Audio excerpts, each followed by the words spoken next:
Hello mga bata! Ready na ba kayo mag-summer?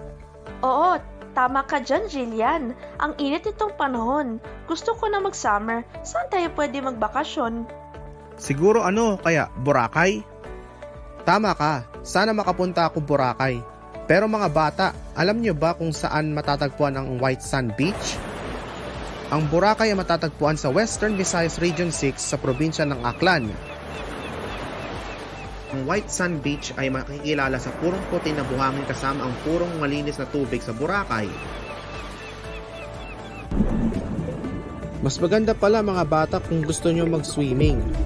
Magdala din kayo ng sunblock kasi sobrang init ng panahon at huwag kalimutan uminom ng maraming tubig.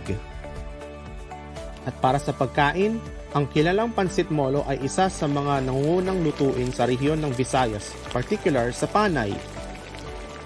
Hindi tulad ng kilalang bok choy, ang pagkain ito ay isang sopas base na ulam ng mga dumpling na puno ng karne, hinimay na manok, ilang diced spring onion, kaunting oily na sabaw at pritong bawang. At patatagpuan to sa Iloilo kung saan nakatira ang mga kamag-anak ni Dane na nagluluto ng Pansit Molo sa pamilya nila. At eto mga itinalakay natin nitong araw. Maraming salamat, Jillian. Sige, mga bata. Maging presko kayo tuwing tag-init. Ingat!